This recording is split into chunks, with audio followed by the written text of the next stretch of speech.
नमस्कार। आप सभी का स्वागत है आपके अपने YouTube channel quality learn point पर। आज की वीडियो में हम बात करने वाले हैं हिमाचल प्रदेश अध्यापक पात्रता परीक्षा जून 2024 के बारे में। और यहाँ पर हम बात करेंगे सिलेबस आपके क्या रहने वाला है।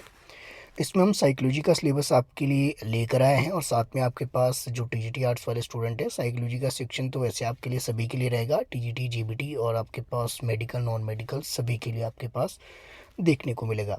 इंग्लिश की बात की जाए, इंग्लिश आपके पास जो देखने को मिलेगा ये जीबीटी के लिए और टीजीटी आर्ट्स के लिए।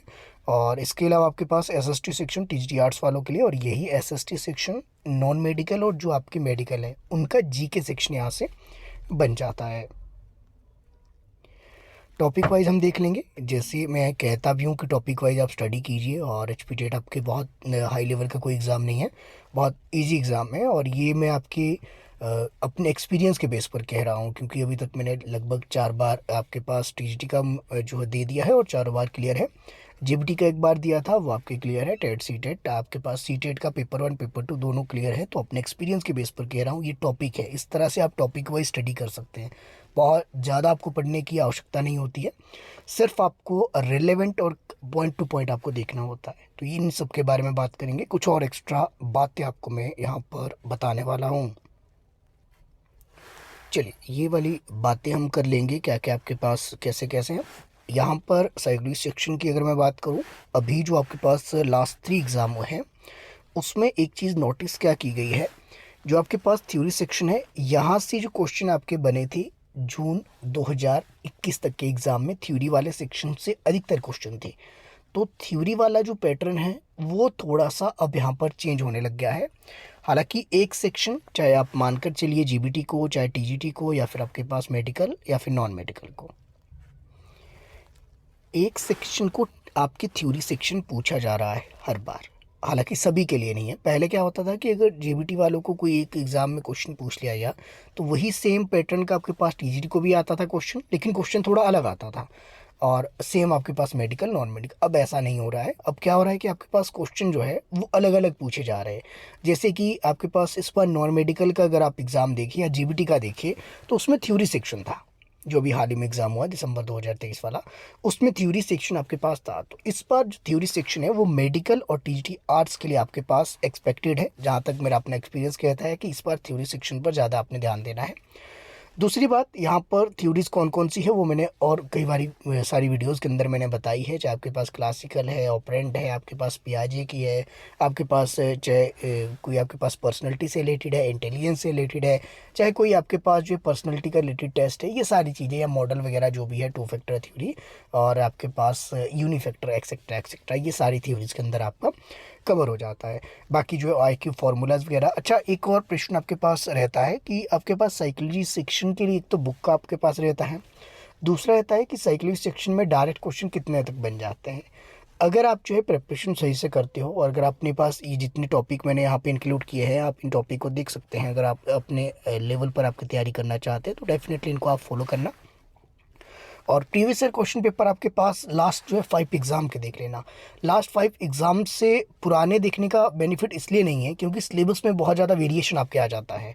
तो लास्ट 5 आपने देख लेना। तो मुझे लगता है कि साइकोलॉजी सेक्शन आपका ये वाला यहाँ पर आराम से कवर हो जाता है। बाकी साइकोलॉजी सेक्शन की जो आपकी सिलेबस की है, टॉपिक वाइज जो डिटेल में सिलेबस कवर किया है, या जो डिटेल में आपके सिलेबस जो मैंने आपके बताया है, वो अलग वीडियोस आपकी ऑलरेडी बनी हुई है।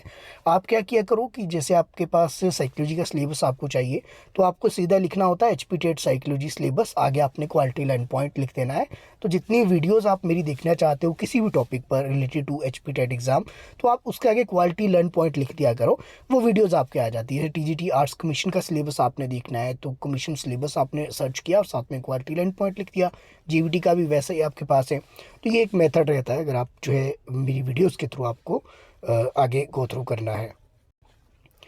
फिर आपके पास चलते हैं इंग्लिश वाले सेक्शन का, जो है काफ़ी ज़्यादा एक कह सकते हैं कि डर का माहौल आपके बना दिया है टीजीटी आर्ट्स वालों ने, और काफ़ी स्टूडेंट आपके कहते हैं कैसे कवर किया जाए। तो मुझे नहीं लगता है कि आपके पास स्पेशली जो इंग्लिश सेक्शन है 30 क्वेश्चन का आता है, आराम से हर कोई 50 स्कोर कर लेता है, 15%, यानी कि आपके पास 30 वैसे 50 मार्क्स के आराम से आप आके आ जाते हैं। तो मुझे नहीं लगता कि इससे ज़्यादा आपको जो है आवश्यकता होनी चाहिए एग्ज़ाम क्वालिफाई करने की, क्योंकि आपके पास अगर 10 नंबर भी आप लेकर आते हो इंग्लिश सेक्शन में तो मुझे लगता है इनफ है। और हालांकि अगर मैं बात करूँ तो इसको आप कैसे कवर कर सकते हैं, तो ये कुछ टॉपिक आपके पास है इंग्लिश के। इन टॉपिक को सीधे आप सर्च कर लेना यूट्यूब पे, इतनी अच्छी अच्छी वीडियोज़ आपकी बनी हुई है, ट्रिक्स आपके पास है। तो इसको लास्ट के जो आपके पास 15 से 20 दिन रहेंगे उस पर आप इसको आजमा लेना, क्योंकि इसमें याद करने वाला कुछ नहीं है, अंडरस्टैंड वाला है। अगर आप अंडरस्टैंडिंग प्रैक्टिस के साथ करते हो तो अभी से भी आप इसको कर सकते हो। तो यहाँ पर देख लीजिए, पार्ट ऑफ स्पीच आपके पास कंप्लीट इसको कर लेना, article, active, passive, direct, indirect, sentence, tense हो गया आपके पास, मॉडल्स हो गया, वन वर्ड सब्स्टिट्यूशन, इसको तो आप कवर कर ही नहीं सकते। करेक्ट स्पेल्ड, इसको भी आप कवर नहीं कर सकते। एंटोनिम्स, सिनोनिम्स कवर कर ही नहीं सकते। करेक्ट स्पेल्ड आपके पास 2 बार लिखते हैं, कोई बात नहीं। रीअरेंज वाला, रीअरेंज एक बार देख लेना। और एरर से भी एक क्वेश्चन बनता है, तो एरर वाला आपने देख लेना। बहुत ईजी आपके पास है, इंग्लिश का कोई बहुत ज़्यादा नहीं है या डायरेक्ट क्वेश्चन नहीं बनते हैं, तो मुझे लगता है कि समय इस पर ज़्यादा आपको ख़राब करना चाहिए। सिंपल सी स्ट्रेटेजी है ये जो आपके पास यहाँ मैंने लिखा है। इतने टॉपिक को आप एक बार अंडरस्टैंड कर लीजिए और उसके बाद आपके पास एग्ज़ाम में देख लेना, आपके पास 50% आराम से आप इसमें स्कोर कर लो। अब करते हैं बात एसएसटी सेक्शन की, जो एसएसटी सेक्शन टीजीटी आर्ट्स के लिए देखने को मिलता है उसकी बात करेंगे। और यही एसएसटी सेक्शन आपके पास नॉन मेडिकल और मेडिकल का जीके सेक्शन बन जाता है। तो जो आपके पास जीके सेक्शन है एसएसटी और नॉन मेडिकल क्या माफ़ कीजिएगा, मेडिकल और नॉन मेडिकल का, जेबीटी का, इन तीनों का आप मिलाकर चलिए, तो वो ये मत सोचना कि आपका जीके कुछ अलग ही है। ये आपका जीके टीजीटी आर्ट्स के एसएसटी से ही निकलता है। तो एसएसटी सेक्शन आपको पूरा देखना पड़ेगा। लेकिन अच्छी बात क्या है कि आपका जो जीके सेक्शन बनता है एसएसटी सेक्शन से बेसिक बनता है, लेकिन उसमें आपके पास बेसिक क्वेश्चन रहते हैं। बेसिक, बट इतने बेसिक आपके पास डायरेक्ट क्वेश्चन आपके होते हैं, तो समस्या नहीं है। ये टॉपिक आप एक बार देख लीजिए, गो थ्रू कर लेना। पढ़ने की मुझे आवश्यकता है नहीं, क्योंकि आप स्क्रीन पर यहाँ पर देख सकते हैं। इन टॉपिक को एक एक बार देख लीजिए। मैं अपने एक्सपीरियंस के बेस पर कह रहा हूँ, अगर आपका एग्ज़ाम नहीं क्वालिफाई होगा फिर आप मुझे पूछना। बाकी जो है मैं क्लासेस वगैरह जो लेता हूँ सिर्फ यही टॉपिक में कवर करवाता हूँ। जो पुराने स्टूडेंट हैं उन्हें पता है मेरी स्ट्रेटेजी कोई स्पेशल वाली नहीं रहती है, या मेरा कोई भी ऐसा नहीं है कि मेरा अपना पर्सनल है कि किसी को बताना नहीं है कि कौन से टॉपिक है, क्या मैं पढ़ा रहा हूँ, क्लासेस के अंदर क्या मैं कवर करवाता हूँ, कुछ नहीं है। यहाँ पर जो दिख रहा है यही चीज़ें क्लासेस में होती है। बस पढ़ने का तरीका पता होना चाहिए।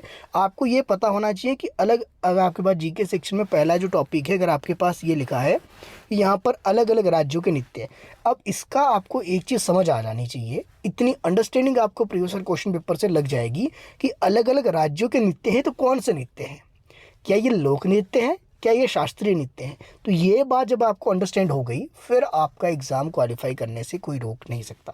तो ये कुछ सिंपल स्ट्रेटेजी मेरी ओर से थी। और अगर आप ये टॉपिक वाइज पढ़ना चाहते हो, टॉपिक कौन कौन से हैं, तो टॉपिक आपके साथ मैंने शेयर कर दिए हैं नीचे। एचपीजी के भी, एचपीजी के सभी का सेम रहेगा, तो इसमें भी कोई समस्या नहीं है। जेबीटी को भी पढ़ना है, टीजीटी को भी पढ़ना है, मेडिकल नॉन मेडिकल सभी को आपके पढ़ना है। तो ये सिंपल आप फॉलो कर सकते हैं स्ट्रेटेजी, और मुझे लगता है कि बेस्ट मेथड है। और इसके अलावा मुझे आज तक नहीं कभी महसूस हुआ कि इन टॉपिक के बाहर आपको जाने की आवश्यकता है। कुछ 2-3 टॉपिक न्यू ऐड होते हैं, कुछ आपके पास हट जाते हैं, लेकिन ओवरऑल आपके पास इन टॉपिक के बेस पर आप आराम से यहाँ पर क्वालिफाई कर सकते हैं। तो मुझे लगता है कहीं ना कहीं आपके लिए वीडियो हेल्पफुल रहेगी। हाँ, कोर्स अगर आप ज्वाइन करना चाहें तो बैच 2 की एडमिशन ऑलरेडी स्टार्ट हो चुकी है। कोई भी जानकारी अगर आपको चाहिए होगी तो मुझे आप इस नंबर पर डायरेक्ट मैसेज कर सकते हैं।